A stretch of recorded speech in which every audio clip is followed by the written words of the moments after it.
Subscribe कीजिए प्रलय TV channel को और बेल आइकन दबाएं लेटेस्ट न्यूज़ अपडेट के लिए। नमस्कार दोस्तों, मैं पूर्वा पंचारिया आप सभी का स्वागत करती हूं प्रलय टीवी के इस वीडियो में।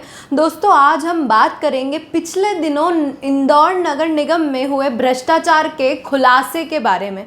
दोस्तों, पिछले दिनों इंदौर नगर निगम के जनकार्य विभाग के प्रभारी विजय सक्सेना की घूसखोरी खुलासे के बाद प्रशासन ने उन्हें और महिला कर्मचारी को निलंबित कर दिया है। पर क्या ये भ्रष्टाचारियों के लिए एक बेहतर सबक है? शायद नहीं, क्योंकि भ्रष्टाचार करने वाले कई और लोग प्रशासन में अब भी कार्यरत होंगे। इनके कारनामे बड़े बड़े होते हैं और इन्हें पनिशमेंट स्कूल बच्चों वाली दी जाती है। दोस्तों, इन सब मसलों के बीच कुछ कॉन्ट्रैक्ट भी गवाही के लिए सामने आते हैं, जिन्होंने खुलासा किया है कि सक्सेना और वैद्य तो निगम के भ्रष्ट तंत्र की सबसे कमज़ोर कड़ियाँ है। यहाँ तो बिना घूस दिए कोई भी बिल पास नहीं होता, हर किसी के रेट फिक्स है। इसमें से सब इंजीनियर से लेकर ऊपर आयुक्त तक हर कड़ी शामिल है। किसी भी फाइल पर जोनर कार्यालय से लेकर बिल पेमेंट होने तक कुछ प्रतिशतों तक राशि रिश्वत में देनी पड़ती है। शायद आपको सुनने में नया ना लगे, पर रिश्वत देने की भी एक श्रृंखला बनी हुई है, जिसमें कॉन्ट्रैक्टरों को अपना बिल पास करवाने के लिए रिश्वत देना पड़ती है। जैसे कि कॉन्ट्रैक्टर की पहली कड़ी जोन का सब इंजीनियर होता है। हर कॉन्ट्रैक्टर से उसका कमीशन 2% फिक्स होता है। दूसरी कड़ी जोन का ही सहायक इंजीनियर होता है, उसका भी सब इंजीनियर की तरह फीसदी कमीशन फिक्स होता है।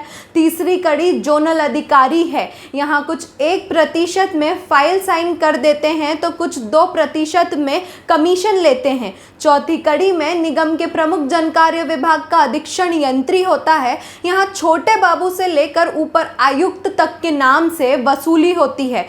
कुल 3.30% कमीशन फिक्स होता है। इसके बाद बिल ऑडिट सेक्शन में जाता है। यहाँ बिल की राशि के हिसाब से 0.70% तक कमीशन देना पड़ता है। इसके बाद ही बिल आगे बढ़ता है। अगली कड़ी में बिल अकाउंट सेक्शन में जाता है, जहाँ हर फाइल और कॉन्ट्रैक्टरों की रखूस और हिसाब से रिश्वत लगती है। कम से कम 3% और ज़्यादा से ज़्यादा 6% की राशि देनी होती है। तो ये थी इनके भ्रष्टाचार की श्रृंखला, जिसमें बिल पास होने के बाद कॉन्ट्रैक्टरों को घटिया निर्माण की छूट दे दी जाती है।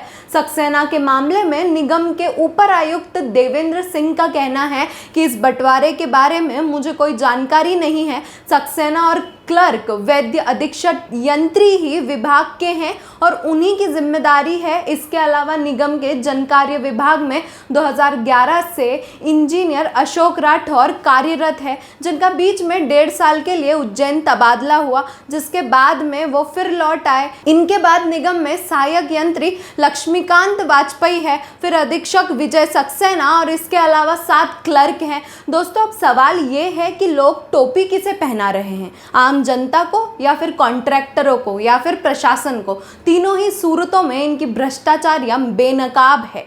तो दोस्तों, आज के इस वीडियो में फिलहाल इतना ही। तब तक के लिए देखते रहिए प्रलय टीवी।